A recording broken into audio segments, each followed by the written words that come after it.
20 minutos para las 10 de la mañana y volvemos a abordar un tema en Arriba Gente que hemos tratado en más de una oportunidad.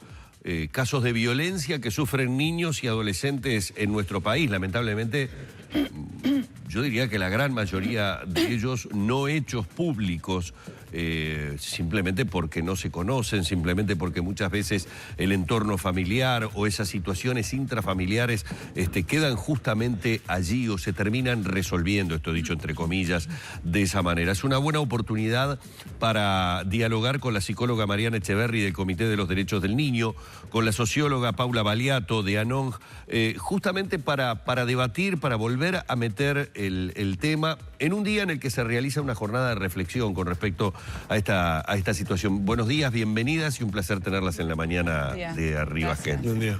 Uno, a ver, dice jornada de reflexión. ¿Le parece que hablando de violencia ejercida a niños y adolescentes no deberíamos tener la necesidad de realizar jornadas de reflexión? Sin embargo, cada vez que hemos tratado el tema nos hemos encontrado como con una barrera que es la que muchas veces es como imposible de superar, que es la del silencio, la del secretismo a nivel de la propia familia, ¿no? Con lo que generamos un daño muchísimo mayor. Está bueno el debatirlo, está bueno el hablarlo, pero ¿cómo podemos lograr ese cambio cultural? Bueno, el cambio cultural, la respuesta está difícil. Yo creo que es un trabajo en el cual nos tenemos que comprometer todos los sectores, primero que nada, ¿no? Considerar que somos toda la sociedad es la que está involucrada en poder dar respuesta a este tipo de situaciones. Por otro lado, y no solamente la judicialización, porque ese es un elemento de respuesta, pero no es la única. Esta jornada que vamos a tener en el día de hoy, en realidad está convocada por el Comité de los Derechos del Niño, por ANON y por la Red Uruguaya contra la Violencia Doméstica, y en realidad tiene la finalidad de construir estrategias comunes, un diálogo común en relación a la temática para poder construir una estrategia de incidencia política y una respuesta coherente, digamos, hacia las políticas que se van construyendo en distintos sectores. Con respecto al tema del secreto, obviamente ese es uno de los elementos que hace que se mantengan las situaciones de maltrato y abuso sexual. No solamente depende de poder generar condiciones de confianza para niños, niñas y adolescentes que puedan dialogar y decir qué es lo que les está pasando, sino también tiene que haber una escucha posible del otro lado, porque el secreto no parte solamente del quien no habla, sino del que no escucha, ¿no? Y el que no escucha no es solo porque no tenga las condiciones para ver, que eso es un elemento que hay que trabajar, ¿no? Muchas veces nos apuramos a tratar de saber cuáles son los indicadores, ¿no? Sí. ¿Cómo sé yo si ese niño está viviendo una situación de maltrato o de abuso? No son tan claras las situaciones, no son los indicadores, no es un elemento tan claro como a primera vista, porque en cada niño, en cada adolescente se expresa de manera diferente. Lo más importante es validar, primero que nada, el relato, ¿no? Que esto es uno de los elementos que tenemos mayor dificultad. Darle validez a la palabra de niños, niñas y adolescentes, donde descreemos de lo que dice, donde armamos un sinfín de argumentos diciendo que el niño miente, que es manipulado, que se le implantan ideas. O sea, hay una serie de cosas que hacen que la palabra de ese niño, de esa niña, no sea válida. Entonces, desde ahí construimos un saber en esos niños, niñas y adolescentes que es, no me van a creer. Y eso es parte de lo que el abusador y el maltratador también dice, ¿no? No lo cuentes porque no te van a creer. No te van a creer. Entonces, en realidad, a veces es parte de lo que realmente le sucede. Entonces, tenemos que construir una escucha también desde el mundo adulto. O sea, ¿cómo escuchamos a estos niños, niñas, adolescentes cuando nos cuentan algo? ¿Cómo respondemos también a eso, ¿no? No solo desde la urgencia, ¿no? Porque a veces entendemos que el dar respuesta a esto es rápidamente desarmar la situación de violencia o de abuso, que sí es importante que la situación de maltrato y abuso sexual no se sigan ejerciendo, pero no es la única respuesta. O sea, a partir de ahí hay que construir muchas más respuestas para esas situaciones. Entonces hay que construir una escucha y una respuesta que nos compromete a todos, no solamente a la policía o al sector judicial, ¿no? Claro, el otro día, y cuando digo el otro día pasó hace horas nada más, todos recibimos una durísima lección, durísima digo porque la vergüenza que genera que dos niñas hayan tenido que trabajar durante quién sabe cuánto tiempo el grabar la situación a la que era sometida una de ellas porque se partía de la base de que si lo cuento no me lo van a creer, y hasta que no tuvieron con su computadora la evidencia, yo no puedo imaginar el calvario y la tortura que debe haber significado ese periodo. Escuchamos a la fiscal cuando habló en su momento tremendamente. Se quebró acá. Conmovida, tremendamente conmovida por la situación. Y esto pasó hace nada. Claro. Hace nada. Por eso nosotros, hay un tema que es como de fondo, digamos, están los temas de violencia, de abuso sexual, que es como lo extremo, digamos, de la violencia, pero hay un sustrato que tiene que ver con lo cultural y con el lugar que ocupan los niños en la sociedad uruguaya, que es un lugar muy chiquito, muy menor. Sí. Ayer, por ejemplo... Los niños no votan. Los niños no votan, los niños... Nosotros decimos, bueno, habría que largar un lema que diga... hay vida abajo del 1,5 metros, ¿no? Porque si uno se pone a pensar... Mire para abajo que hay vida, ¿no? Existe una vida, o sea, los niños no están usualmente en las pantallas, no están en los espacios públicos. Los niños son considerados un proyecto de persona. Son un proyecto, no son hoy, ¿no? Y está esa idea muy, muy fuertemente instalada de que... Bueno, de que es un objeto, de que forma parte, es mi hijo y casi que mi propiedad privada. Entonces, en ese sentido es el tema del objeto.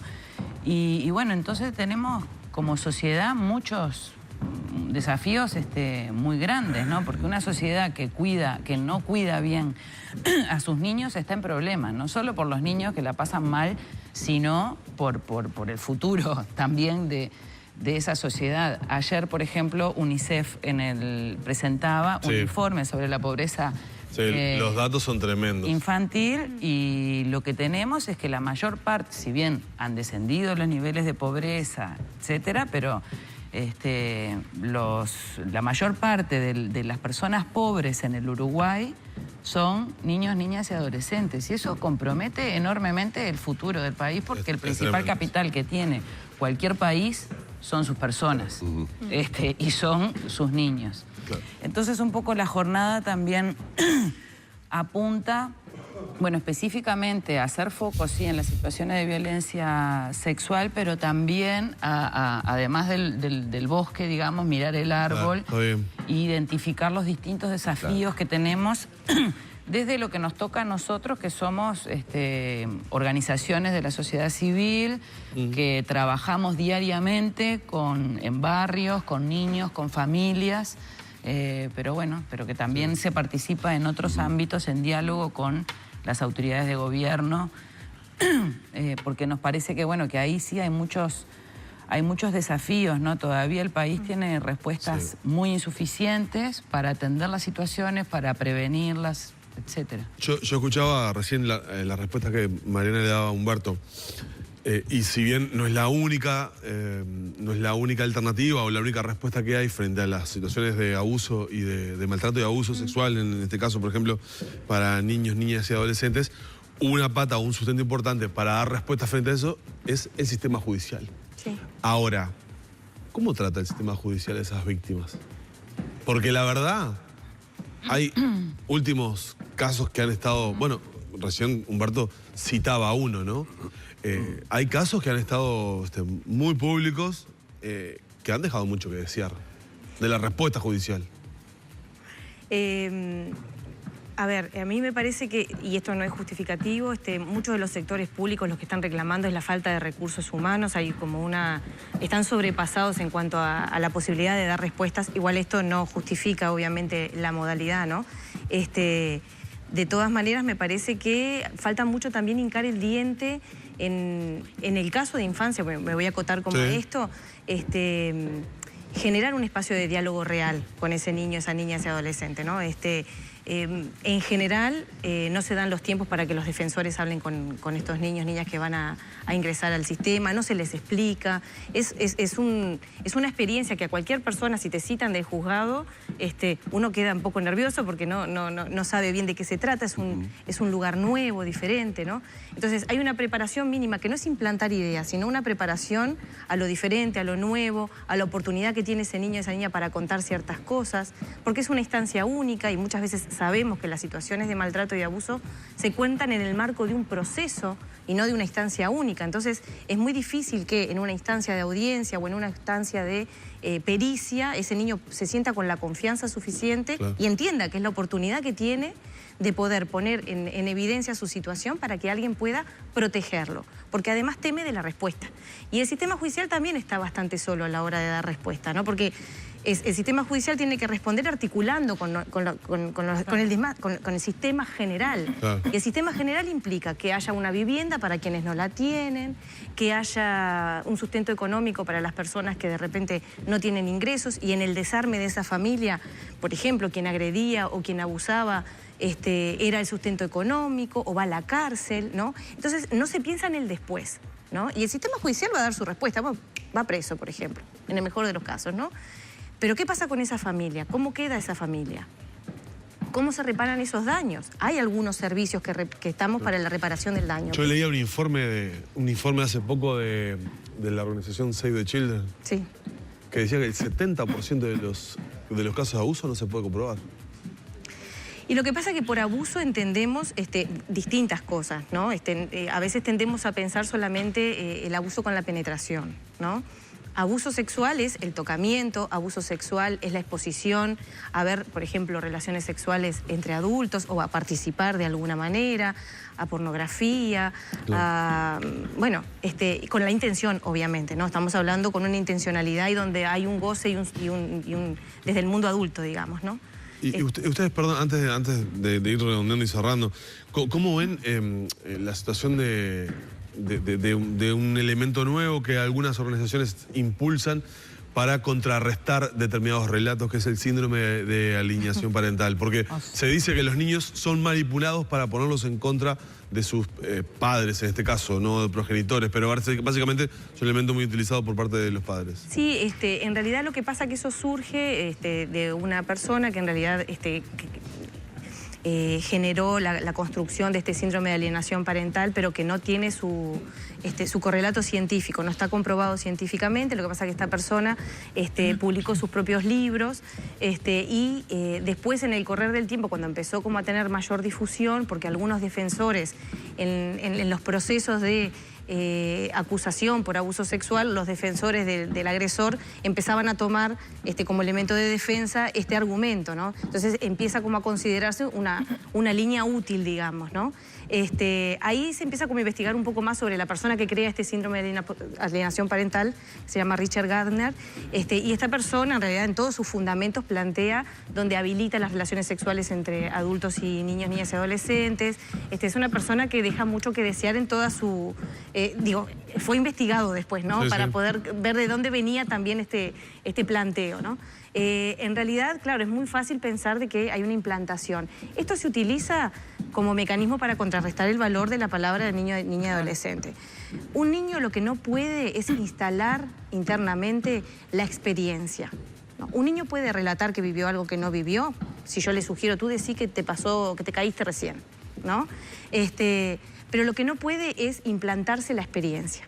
Y alguien que sabe investigar esa experiencia, no se queda con el relato. Cuando hablamos de validar el relato, es validar el relato con toda la expresión que tiene ese relato. O sea que en una audiencia en 10 minutos se sabe si ese niño está mintiendo. En una audiencia no sé, en la audiencia es el juez y el juez quizás no tenga... No, digo, en un peritaje, quiero decir. Ah, sí, sí, en un peritaje sí, sí, porque tiene los mecanismos para poder valorar, porque en realidad estamos hablando de poder indagar algo que es experiencial. Claro. Y la experiencia pasa no solamente por el relato, sino por lo sensorial, por lo olfativo. O sea, cuando registramos nuestros hechos, los registramos en varios planos.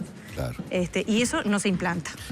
Vamos a agradecerle mucho a Mariana Echeverri y a Paula Baleato estos minutos que nos han dispensado en la mañana de Arriba Gente para hablar nuevamente sobre la violencia ejercida en niños y adolescentes en nuestro país en esta jornada de reflexión que nos están proponiendo. Muchísimas gracias, Mariana, Gracias Paula. a ustedes. Un placer, ¿eh? Gracias. Cerramos por aquí la entrevista.